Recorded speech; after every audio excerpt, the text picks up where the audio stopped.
So, you basically ended up here by accident, huh? Pretty much, Felix replied, words coming out strained as he stared down at his card, the burn nearly at the edges, before the paper crumbled between his fingers. Damn! Hey, it held for 5 minutes. New record! Goldbug commented as he handed the boy a new card. The new master and apprentice duo had been working with fire control for the past 30 minutes. The young Archetype's understanding of his abilities slowly but surely getting better as they talked with each other. So, did you have to go through all this too? Asked Felix dully. Half hour of standing and focus weighing his mind, barely noticing the air coating him warp. Kind of. Like I said, Lightning has a unique mindset taken into account, not relying as much on emotion, but still needing a strong will, stronger even than most fire archetypes. Needless to say, my first year on the scene was hell. Goldbug exclaimed, emphasizing his final word with a chuckle of his pupil. I see, Felix replied, paper turning to ash as he let his focus wane too long, a grumble escaping the young student as his coach chuckled. Keep focused, kid. The master's words stopped abruptly as he fished into his pockets for another card, finding only one left. Only one card left. Gonna have to run to the store real quick for more, but let's see if you got a little better first. Throw some fire out. The young Archetype took a stance, a deep breath rolling his shoulders to relax his limbs, feet planted firmly as he threw out a punch. Another puff, maybe bigger than the first, if at all, but still weak. The boy could feel his brow twitch, keeping position with his fist still extended, while his coach held back another roar of laughter, settling for a light chuckle as he patted the boy's shoulder and handed him the last card. I'll be back in a bit. Lack of distractions should do you good, Goldbug stated as he walked away. Once that one burns up, focus on your form and attacks. It's a ways away until you're tournament ready, so gotta stay in shape. Felix's eyes followed Goldbug as he rounded the corner, before returning to his card, the sound of the door closing soft in the background. Minutes began to tick down for the young fighter, silence heavy in the air as he focused solely on his card. The burn in the center creeping out, beginning to slow to a crawl, air heating around himself. Soon, 3 minutes had passed, then 5, 10. Huh? Hey, I'm doing it! It stopped! Felix exclaimed joyously, only for the embers of the hole to glow, and the burn suddenly growing bigger. Much to the boy's dismay, quickly he calmed himself down before he was left with no card. A sigh of relief escaping his lips when the burn halted its growth. Okay, let's just keep focus. Mr. Goldbug will be back soon, so just be patient. Patience. Felix could feel himself relaxing, grip on the card doing the same. He stared down at the hole, bigger than before. Enough he could easily view the floor, his shadow cast in front of him. The boy's focus seemed to fixate on the hole, or rather, past it, onto the floor, the dark of his lightless reflection becoming bolder, a deep pool of black staring back at the young Archetype through the burn, like a scorched eye, and before he knew it, Felix began to fall. The boy screamed, his voice silenced by the darkness surrounding him. Felix found himself submerged by what could only be described as liquid shadow, his body continuing to sink into nothing as he covered his mouth for fear of drowning. What the hell? What's going on? Thought Felix as he struggled against the dark, his body descending seemingly halted as he kicked into liquid, but not ascending further either. Looking around, the boy found naught but a void of pure black threatening to swallow him whole. So he thought, until he met with a bright, shimmering light above him, a sole beacon in the darkness.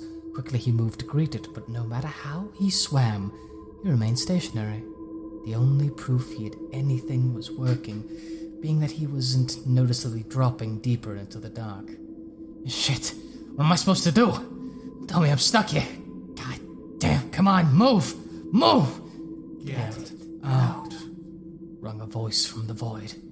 All at once, Felix stopped, his body frozen as he began to descend once more, a cold sweat running down his face as the unknown voice pierced through his heart. Didn't you hear me?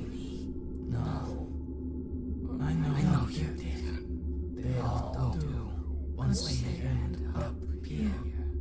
The voice spoke, seemingly to come from everywhere at once, Felix continuing to sink, getting further from the light.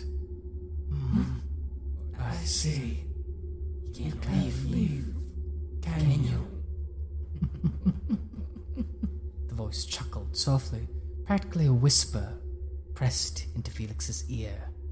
Such troublesome specimen I've attached to. Very well. I will aid you, if only to keep myself sustained.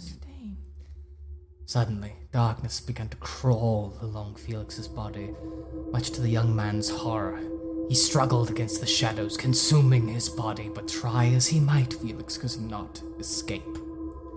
We will speak again, demon. The voice spoke as the last of the shadows swallowed Felix whole. For a moment, all was silent.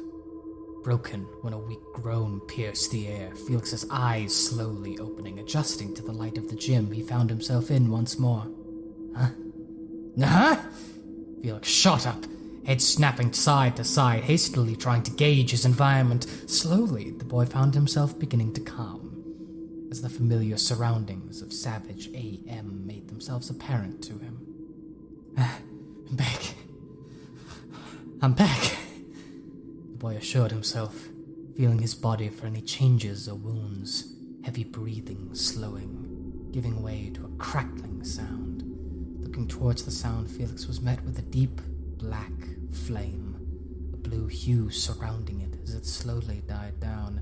The area around the fire seemed to get darker and darker, returning to normal when at last the blaze extinguished.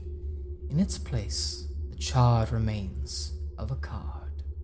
Goldbug soon returned, announcing himself as he entered the gym, new deck in hand.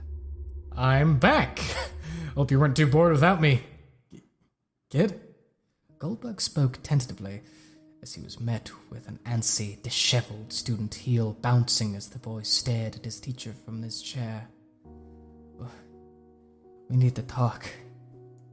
Taking note of the serious tone of his pupil, the older fighter nodded and went to pull up a chair. The boy simply stared at his shadow. The voice of the darkness burned into his head. Who was it? What was it? That thing from the darkness. Mr. Goldbug, Felix spoke. Call me Dylan, kid. What's up? What do you actually know about my archetype? The retired combatant paused for a moment, looking back towards his new student, boy placed under his care and tutelage, with eyes that seemed to debate something. Sir? I'm sorry, kid. I really don't. Please. Say something.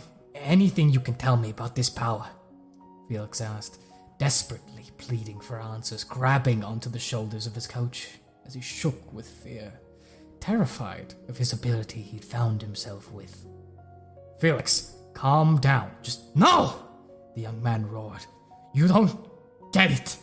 I fell through the floor. I was lost in a sea of darkness. I heard voices. Everyone that knows my archetype is freaked. From my father to the interviewer to you. You have to know something. The young man cried out, anger and frustration in his voice as he tightened his grip, teary eyes on the only person around he could talk to about the nightmare he'd wandered into.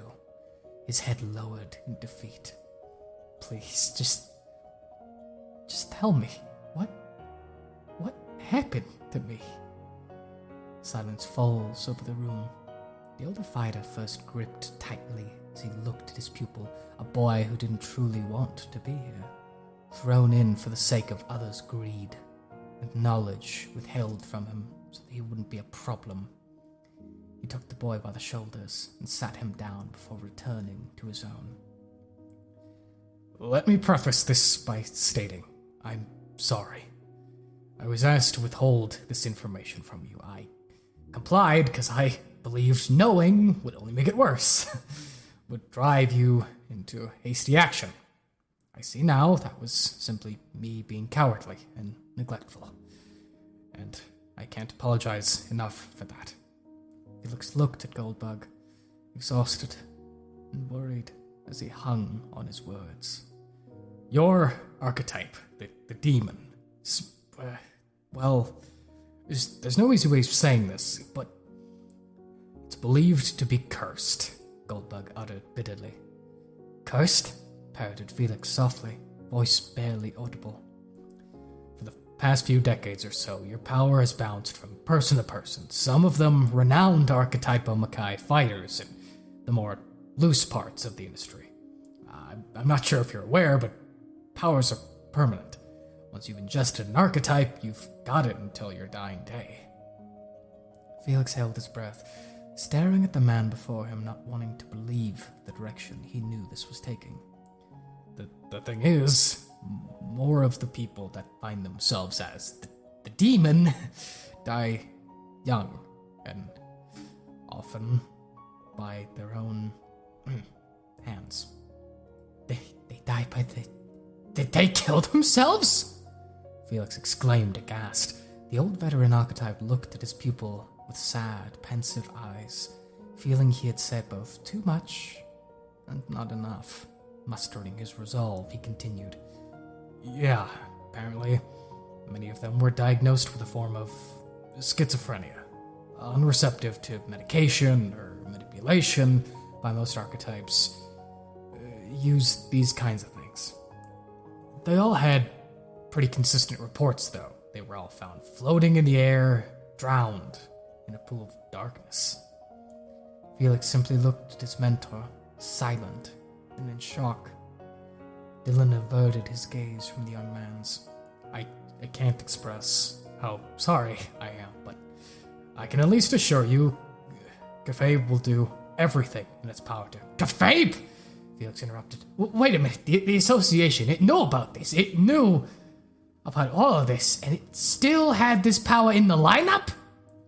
Actually, they didn't know. At least they weren't aware they had it in their possession, the old fighter rebuffed. What the hell are you talking about?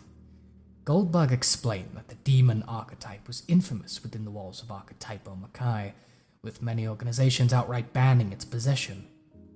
Some even going as far as to petition their regions of the world to outlaw the power. While investigations have been made, the nature of procuring powers has made the study of any specific ability difficult. The nature? What do you know about how archetypes are gathered, kid? The master asked. They fall from the sky every few years. Large chunk ended up in the ocean, and they're gathered by ocean hunting parties, government, poachers, and either eaten or sold, right? Right. So, if you're looking for a specific archetype, or even a specific kind of ability, you gotta act the second the heavens weep. Even if you were desperate enough to kill someone for their power, it will still take time to manifest back in nature, with no way of knowing when or where it'll fall again. So, what does this have to do with Cafabe not knowing? Felix asked, irritated and worn from the hellish information he'd been given. Cafabe is one of the organizations with the demon on their blacklist, Felix. You may have heard that they were in bad shape, but they haven't fallen so low as to simply allow something like this to pass under their radar. Every power is inspected before being placed in the Archetypo machine.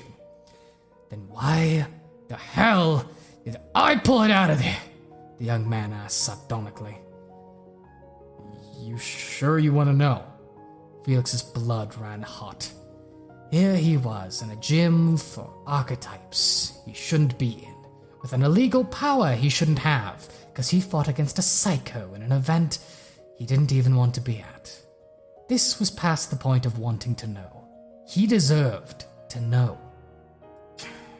Are you familiar with spontaneous manifestation theory. Felix shook his head, focused on the words of his mentor. Apparently, some egghead theorize that when people with powers die during a Weeping Heaven event, their archetype somehow hitchhikes onto another like a parasite, taking the energies, forming these things for itself, manifesting over time, till eventually it fully forms in its place. Or in the event that it can gather from multiple archetypes right beside them all.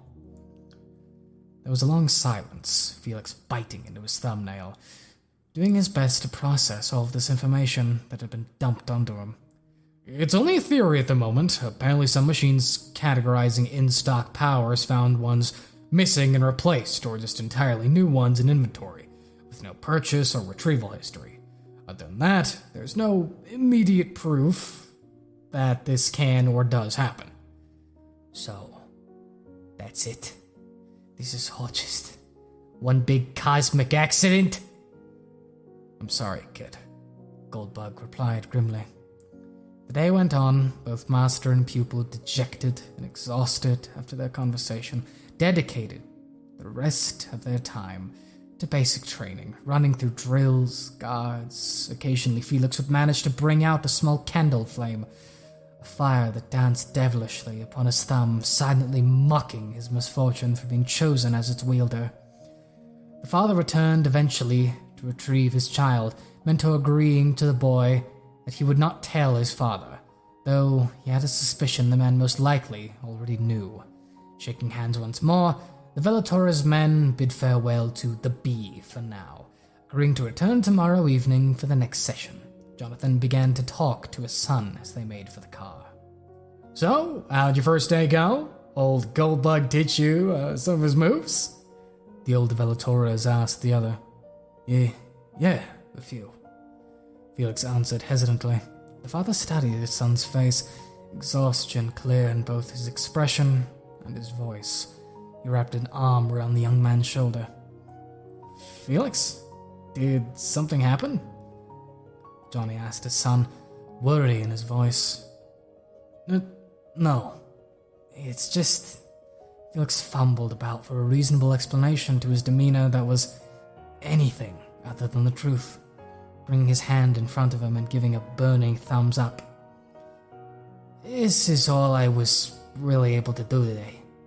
Kinda disappointed, Felix half lied. The older Velatoras gazed at his son solemnly, clearly unconvinced, but knowing when not to push his children too hard, he pulled his son closer and put on a smile. Is that all? His father began, a slight jovial tone to his voice. Trust me, the agency has had plenty of late bloomers. The fact that you can do this much already puts you far past them. I see. Felix chuckled weakly. Listen, son, I know we have different views on all this, but just remember, I'm here for you. So is your mother, so is your sister. Whatever the problem is, I swear we'll take it on together. Felix fought back tears. He wanted to tell his dad everything. And he knew everything that was bothering him about his archetype. He wanted nothing more than to ask his father for help. And knowing him, he'd move the heavens themselves to help his son. He'd personally barge into the Cafe Association and stare down the whole roster of fighters if it meant he could help. Felix held back, though. As angry and frustrated as he was, he still had his friends in the tournament to think of, their dreams and ambitions. He looked to his father and thought of his dream. Dad, I can't imagine what you've been feeling since I told you about my archetype. I never wanted to be here. But I never wanted your dream to become a nightmare either. The son wanted to tell his father so many things. About his spar with Goldbug, about his training that he'd been through, about the voice from the dark, and the black fire that stole light. He wanted to tell him it wasn't his fault this happened. That it was Cafabe and their greed and neglect. Instead, he looked down at his hands. Drive, the young man thought to himself. Dad? Yes? The father answered attentively. Thanks, I'm fine. Really, just not progressing as much as I'd hoped. Just, watch, though. 2 months from now, I'm gonna be kicking ass at the Greenhorn tournament.